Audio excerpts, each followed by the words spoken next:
In this video, I'm going to talk about how you can use data attributes inside of JavaScript in order to add information and read information from elements.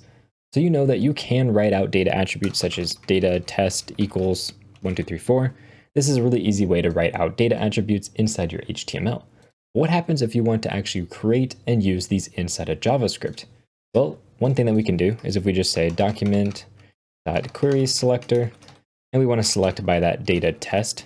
And let's just get our test element here. We'll just call it test. What we can do is we can say test.dataset, all one word, all lowercase. This is going to give us a JavaScript object of all of our data attributes. And let's just print this out to see what this looks like. Console.log dataset, and we save.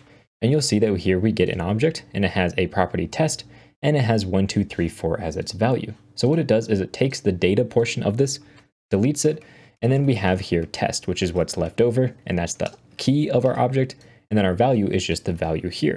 Let's create another one we'll call data test2, and you'll notice something interesting. When we save, come down here, you'll see test2, instead of being test-2, it actually converts this test-2 into camel case, which is where you have the first letter of your word lowercase, and then every word after that has the first letter capitalized. That's called camel case. So it essentially converts this from the HTML way of doing things to the JavaScript way of doing things. Because in JavaScript, you can't have a variable with a hyphen in it. It just doesn't work. So that's why it's converting this here to get rid of the hyphens and then convert the letters to capitalized, as you can see here. So we'll say test2 is equal to 3. Now what we can do is we can access the individual properties of our data set. For example, we can access .test, and it's printing out 1, 2, 3, 4. We can access test2, and now we're getting 3 being printed out. And another really useful thing is we can actually set these values. So we can say test.dataset. This is going to be all of our data attributes. Let's say we want to set test here, .test equal to, let's say, 5555. Now when we save this, what we can do is go over to this Elements tab inside of our DevTools. This is going to show us all of the different elements that we have inside of our thing. We see our head, our body, and inside of here you can see the data test attribute has been changed to be 555. In our HTML, it originally was defined 1, 2, 3, 4, but in our JavaScript, we changed it to be 5555.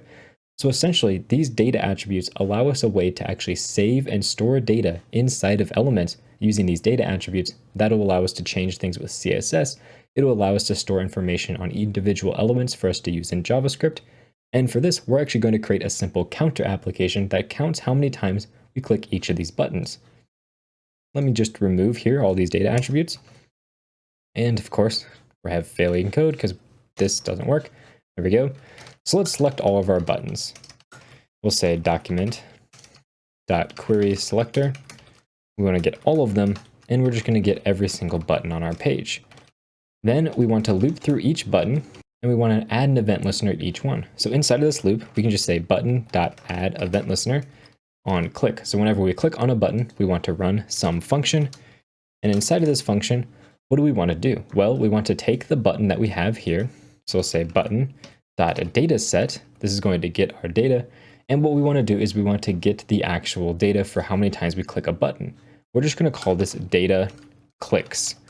And in our case, to get that from the dataset variable over here, we can just say dataset.clicks. So this is getting the value of that attribute data-clicks. So what we want to do is we want to actually convert this from a string, because this is always going to be a string, to an integer. So we'll say parse int of this. And let's just for now console.log this out to see exactly what we're getting.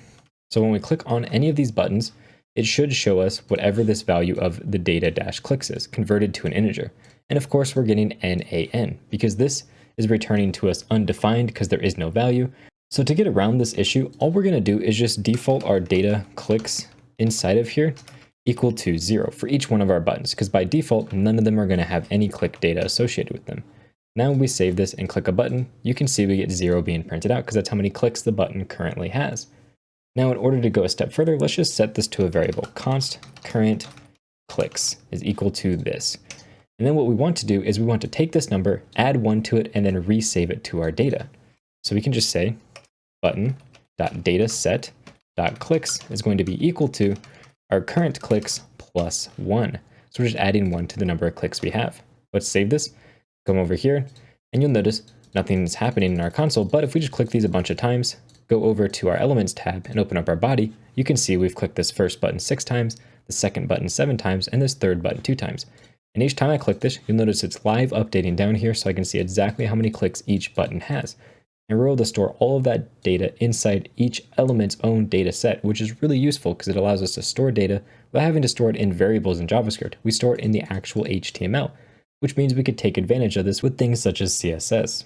And that's really all there is to this data set property. It's fairly simple. You can either set values or you can actually read the values, and that's really all you can do with it.